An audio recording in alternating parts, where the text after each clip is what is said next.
Hello, welcome back to Talkoffamepod podcast with your host, Kylie Montigney. And joining us on today's episode, she's the host of the RED podcast, singer, and founder of MBM Marketing, Michelle Barone.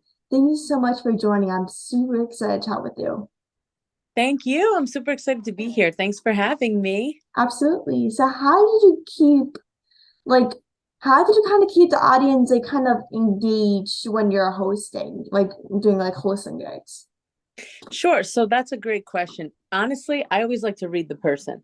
So if I'm talking to someone and a certain thing particularly interests me in that person, then I think it'll be relatable to others. So I always ask what I think I would want to know.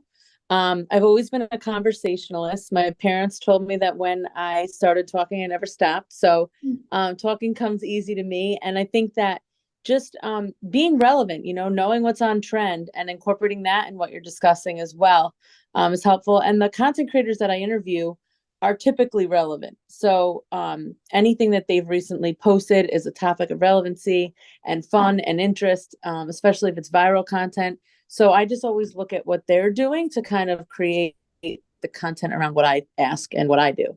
Did you always ask questions when you're young? Because for me, I always been the shyest kid, and when I started doing journalism and stuff, I just never stopped asking questions. I just never stopped, even though when I'm not doing interviews, I still ask the questions. I'm always curious. I'm always curious too. I like to find out what makes other people tick.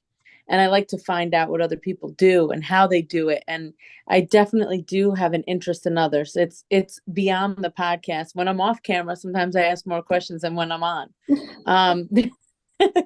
So I always like to, I like to find out about other people. And I have a general interest in what other people are doing to make themselves successful. I think that's awesome and interesting. For sure. Do you do tons of research before you do hosting gigs, or is it just I'm just gonna look at some things and I'll figure out the questions in my mind when I'm in it? Because I I know usually how do. some people are that way. They're oh, I just do a little research, and once time comes, I just figure out the questions as time when I'm in an interview. Yeah, for me, I ask, I research a lot. I find out what the person's known for. I do my due diligence even prior to asking them to come on the show because I think it's important that they fit my target audience. And I want to make sure that the content they're creating is positive. I'm always about positivity and women supporting women and people supporting people and just good fun comedy or lifestyle or things that will provide value to people. So I always look at what they're doing and try my best to position myself and my brand that with their brand and something that aligns with me. That's actually amazing because I know for some podcasts or even hosts, I know for some people they're always trying to target some specific people, even though they send out emails not knowing exactly kind of what they do or kind of what their kind of target audience is. They kind of just be oh, I need more guests, I have to send out emails or something like that. Yeah, no, I don't. I always make sure I know the person. I've interacted with them in the past, and there's somebody that will provide value to my audience. I also think that being content creators and influencers, it's really important to get the best ones I can find that I think that people will relate to. I really do think it's all about relatability. We've all been in this situation where it's okay, what's the best moisturizer for your face? And if I know the influencer that can tell me, hey, I've tried these 20, but this one's the best, and mom's here's why you need it. That's the kind of person I want on the show to provide value. And not only for products, but for life things, for mom life, for business, for coaching, I interviewed a sports agent. He hasn't been aired yet. I'm about 20 episodes out right now, but he, was a great baseball player. His story was incredible. And then became an agent and rep Derek Jeter. I mean, that's huge. Those kinds of stories are, real. And I think that's what people want to hear. How did you do it? What made you do it? And how are you continuing to do it beyond Jeter, beyond the legacy that you built, What person, what's his name? I'm kind of curious now because I'm such a big sports fan, so I'm really curious. His name was Kyle Thousand. Like how many like do you do like episodes weekly? Like do you air like episodes weekly, or is it kind of like multiple times a week? There's no specific air date for you.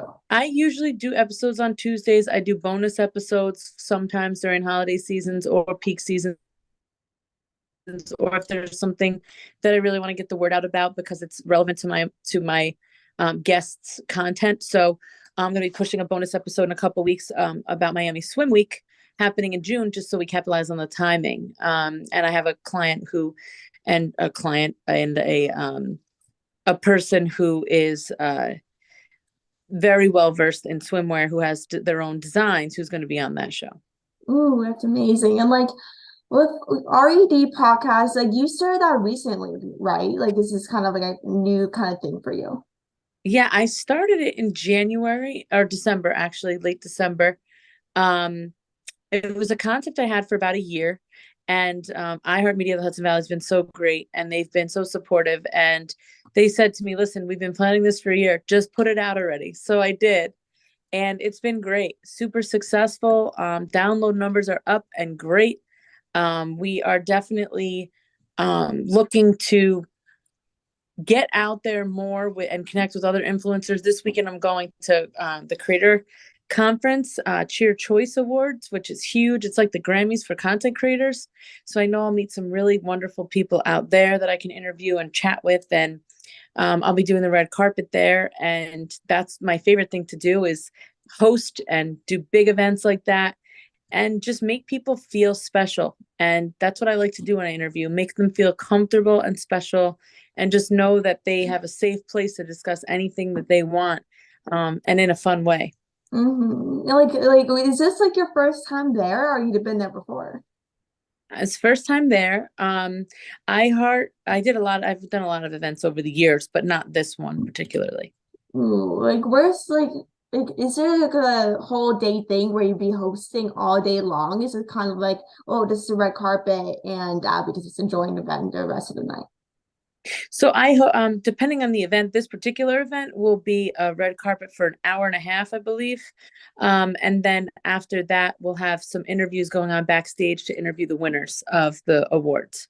Ooh, so it's like kind of like a little kind of casual, not like really watching the show, but it's there for the interviews, right? Exactly. Yeah.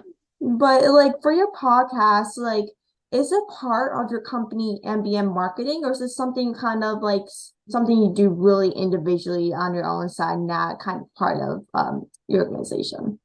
Sure. So it's interesting to ask that question. MBM is its own entity. It is a full service marketing agency. We do everything from digital, radio, TV, media buying. I've been doing marketing for 20 years, and um, in the Hudson Valley area, which is 2 hours north of Manhattan. This is kind of like my little gem here, our hidden gem in New York, and we do a lot of marketing here. We're well known here. What Where it correlates with the podcast is some of our customers sponsor the podcast. Some of our clients come on as guests or co-hosts. So there is a mix there, but it is two separate things. Like it's like why did you kind of start it like your podcast in the first place? Like we can dive into your company in later on, but like why did you kind of overall kind of start your podcast? Like is it for like your guests, like to kind of share your stories? Like why did you like start it? That is exactly why I wanted my guest content creators to have more than just a viral video, more than just a picture, more than just them saying what they want to say on their Instagram story. I wanted them to get their full story out, who they are, what they did, what drove them, who's influential in their lives, play a game that's fun, do something interesting. For me, it was about sharing their story because their story is impactful. Other people want to do what they're doing. So the Mm. more that we can get that word out, the better, for others, and anyone that listens to them or is interested in them would want to learn more about them as well.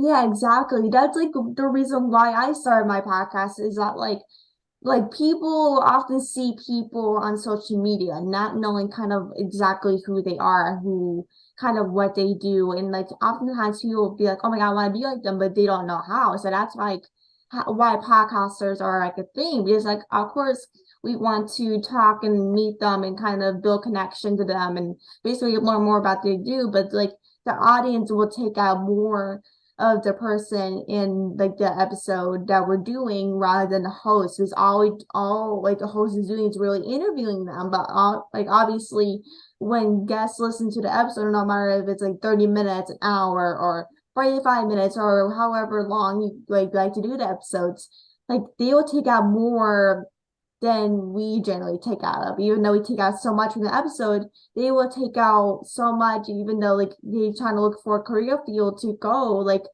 they will kind of take out from the person that like is doing amazing things and kind of learn how to get in that field and how basically they started and everything they do. Yeah, absolutely, and providing value to their audience, because at the end of the day, we all need help with something. No Mm-hmm. one's perfect at everything. So if we can provide value to other people, I think that's a great way to share information. And that was another reason I started my podcast. I knew this 19-year-old kid, Stone Fredrickson, and I call him a kid, but he's really a pioneer. I mean, he's incredible. He started on TikTok during COVID, and he was a high schooler and decided to make the conscious decision not to go to college because he thought he could do better without it. And I commend him for making his own choices and sticking to it and being relevant and consistent. And it takes a set to do that. That doesn't just happen. And those are the kinds of stories that I want to share, because that guy's brave and he's making it happen, and he's young. And that's what we have in today's world, are these young, ambitious, hungry individuals who are super savvy, that know how to really work the algorithms, the social and digital. And no one was telling that story, so that's why I did it. Like that's actually amazing because like not a lot of kids, especially like Gen Z kids. Like I'm only 16 years old. Like not a lot of people are like doing amazing things each day. Like Right. not a lot of people are really chasing out their dreams or making kind of change. Like that kid is like not going to college. We see things he'll get after. Like that's actually amazing because like not a lot of kids will chase out their dreams each day or kind of Yeah, and work look at hard to go you, for their dreams and stuff 16 like that. 16 years old, girl. You're killing it. Keep going. Thanks so much. And like, like what type of people do you generally kind of showcase on your podcast? Is it always kind of like one specific career field, or do you do like things like all over, like entertainment, sports, like influencers, like etc.? Sure. So I do content creators, influencers, and celebrities. So if you create content and have a really cool following and you showcase lifestyle, beauty, I'll feature you. If you do really different types of music, any type, rock, rap, it doesn't matter. And, you got a buzz going, and, we met at the Grammys, let's say, that's the type of person that I would feature. I feature people that are relevant, entertaining, and dynamic. And that's exactly why I named the show Red. Like whoever is like doing amazing things, like okay, well I Yep. have you on. Like even though you're like kind of like a low person that no one know, let's have you come on. Like the best thing to do is basically showcase your work. The more like more things you do, the more things you can showcase. Exactly.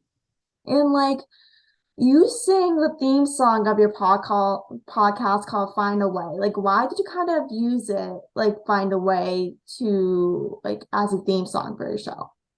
I love that question. I've been singing forever, since I was 5, and I've been recording for the last 25 years, if not longer. And music's always been a huge, huge, huge part of my life. When in my early 20s, I opened for a lot of big artists, and I did backup.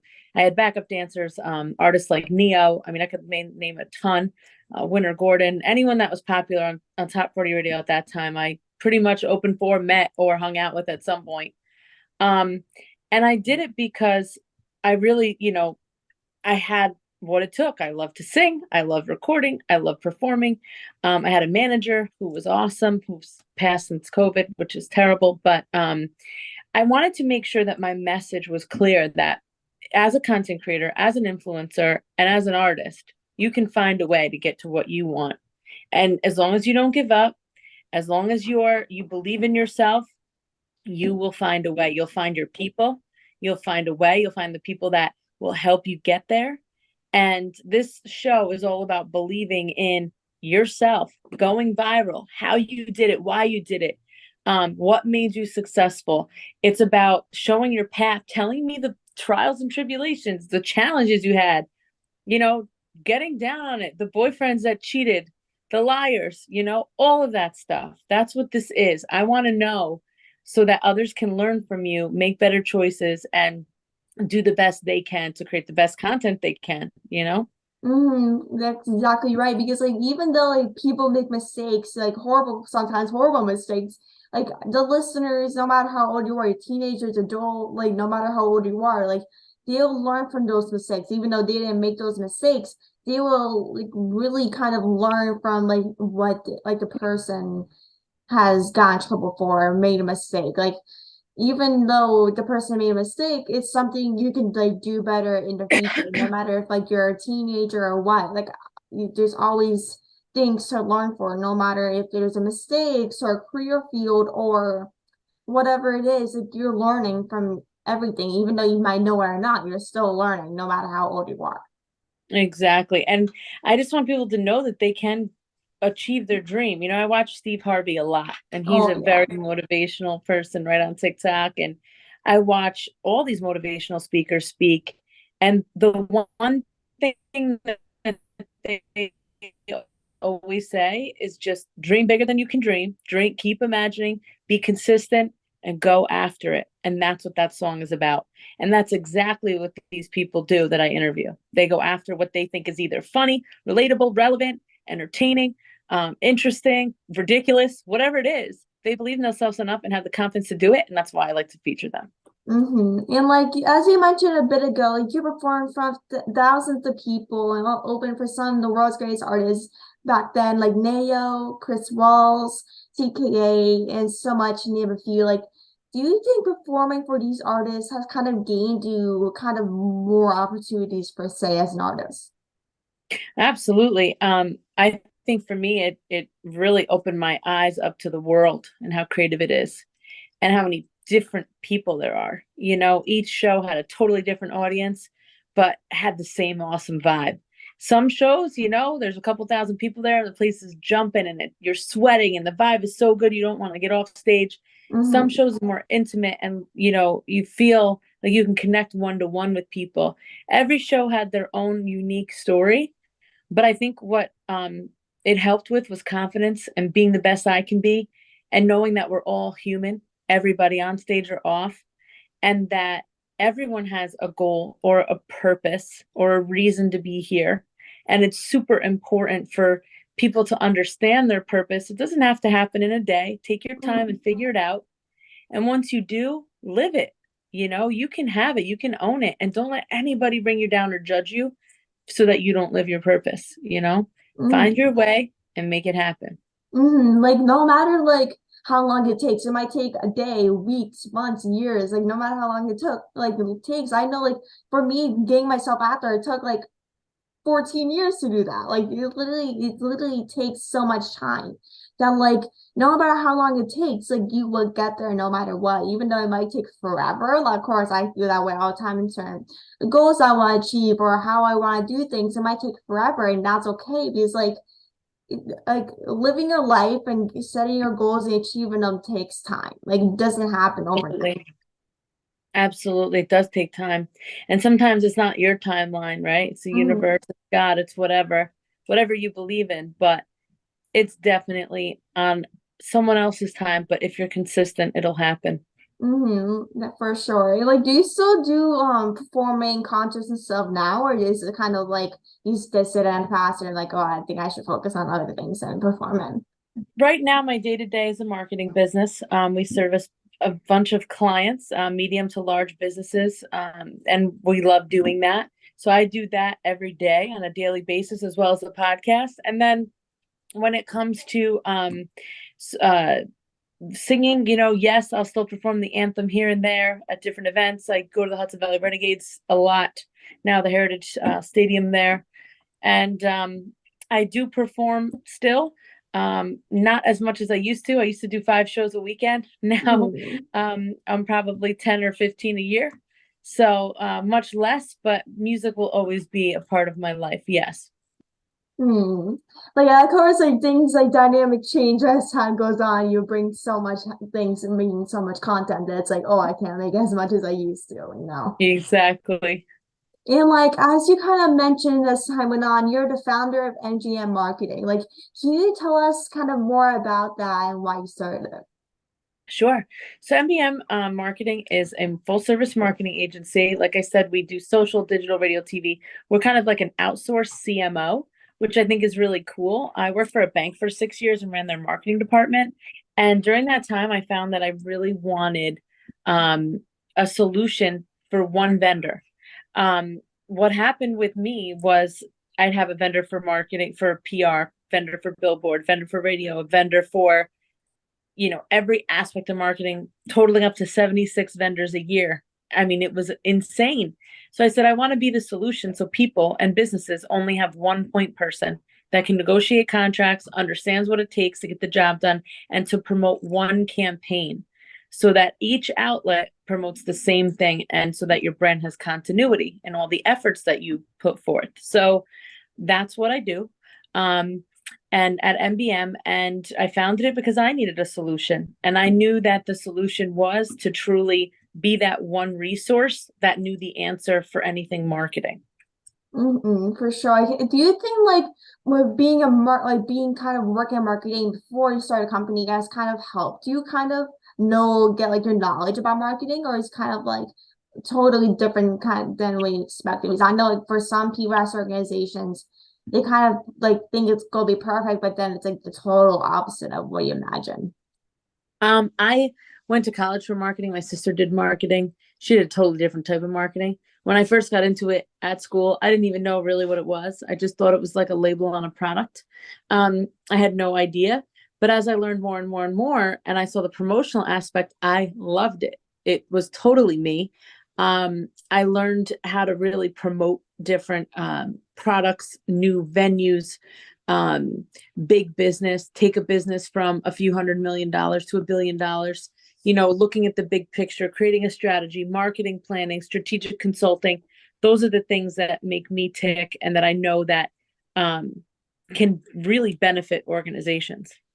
Like how does like MGM marketing help companies or marketing in general? Like how do you guys kind of approach your organizations or people in terms of marketing and helping them out? Sure. So, first thing we do is a discovery session where we pick the brains of the owners or founders or people that run the business or the brand, and we'll come up with their 5 to 10 goals. Once we know their goals, we create a marketing plan to support those goals for the next 12 months. Then we take it from the discovery phase, create the plan, and we implement the plan. Once that process takes about 30 days, once we start implementation, it's another years worth of efforts from social to digital to radio to TV and more and more. It could be way more than that. I mean, sometimes it's granular, like handing out flyers. That's still a very viable way of getting the word out. Sometimes it's email blasts and WhatsApp blasts and different forms of geofencing and digital marketing that are unique to that particular target audience. Um, for us, it's understanding the goals, creating a plan to support them, and then measuring based on sales after once the plan is in motion and the year or 6 month is up. We usually do a month check-in. So at the end of every month, we send a return on investment so that you can see kind of where we are to where we are targeting and where we actually hit. So Like do forecast you versus actual. like do you guys usually do like a 1 year, 6 month plans, or do you guys usually just do it longer than like the 1 year, 6 month plan? Usually 12 months. Yep, a year. Like how does kind of like that work? Like how does how do you guys decide usually on plans like with different companies? Sure. It depends on their goals. So if a company gives me 5 goals, like say a company said to me, I want to get I'll just use a restaurant because it's easy and everyone can relate to this. I want to get 100 people in here at lunch. Right now I'm getting 50 people in. We'd create a campaign to drive more people to your lunch. We've created a campaign so that more people heard it, knew it was available, and came in to dine. That sounds like easy peasy to me. Like that seems like this easy peasy, easy and done. Yeah, I mean, it is until if you get the numbers, but you have to have the right messaging, the right media mix. You have to know the right target audience. All of it has to align. And then once that happens and you really hit it with marketing, then yes, it's easier than people think. Like how do you like stay on top of like all the marketing trends going on in today's world? TikTok, baby. Oh yeah, TikTok TikTok's the is the key. trend. I also surround myself with younger people that just know what's going on. We have an amazing content creator that works for MBM, and she's just a dynamo. So she knows every new song, every new trend. She's always posting stuff on her TikTok. So we look at that. We do market research. We look at other competitors, what they're doing. So lots of different ways. Like I like TikTok's literally the key to everything. Even though it's been around for years, like during the pandemic, it really became kind of like the key kind of content creation in general. Exactly. Yep. And like the last thing I have for you, depending on time, is like what is some advice for upcoming founders and hosts that are just starting out? I'm sorry, could you repeat that one? Yeah, of course. Like what is some advice for like upcoming founders or hosts that are just like kind of starting out in this business? Sure. So I'll start with founders. If you're looking to start a business, know your numbers. It's super important. When I first started my business, I had no idea what a P&L was. I didn't know how to read a statement. And when I was in my early 20s, I made a lot of mistakes. But because of that, I became a great business person. Now I understand exactly what I'm looking at. I have hope that things, you always have to believe and foresee the future in a way so that you can predict where you're headed. That's very important. Mm-hmm. If I one piece of advice with someone who's looking to start a business, do research, know your numbers, understand what you're getting into, and have a plan. Mm-hmm. Don't go so far into a plan that you don't get started. Get started. Make sure you get started. Don't take forever to get started. Get a plan together, put your thoughts on paper, and get started. Like, don't let anything stop you. Don't let anything stop you, no matter what. Like, it's always self-doubt that stops you, like from my Right. experience. Exactly. Just do it. Nike's slogan is the best because it's Mhm. real. And you know what? Whether you're an athlete or whatever you are, just do it. Make it happen. It's easier than you think if you just do it. The other thing I would say for a podcaster or a host, identify what you want to host. Is it shows? Is it red carpets? Is it a podcast? Is it radio? And then go after it. Just do it. Just do it. It's always a goal. Like, to figure out like what you want to do, and just do it. Like, it can be hard, definitely, but then like it's all about the journey. It's all about you starting out. It can be hard. I've been doing this for 2 years and oh well, about 2 years in a couple of weeks, but it's just like it does get easier, but it's definitely hard. It does get hard. Like no, in some situations, no matter how like how long you've been doing this, I've been doing this for 2 years, and it still is hard. No matter how long I've been doing this, it's always hard, no matter what. But it does get easier. Yep. And you know what? You're gonna find a new challenge, and it's gonna be hard to do that too. And every time, every phase of life is hard. When a toddler learns how to walk, it's hard to learn how to walk. To us, we do it every day. It's easy now. But once you get it in motion, get the ball rolling, and things start to work, it becomes easier and easier and easier. And it still might be hard, but it's worth it if it's something you truly want. So if you can figure out what you want, that's the key to it all. Figuring out exactly what you want, and then knowing that that's with beyond a doubt what you want. And then you hit it hard and go after it. For sure. That's amazing. And like I just want to thank you so much for coming on the podcast. You mean so much. You're amazing. And I really You too. appreciate you taking the time to come on. I really appreciate it. And I hope you have a great rest of your day. Thank you so much for coming. Thank you so much, Kylie, for having me. Thank you. Of course. Have a great rest of your day, Michelle. You too. Bye-bye. Bye.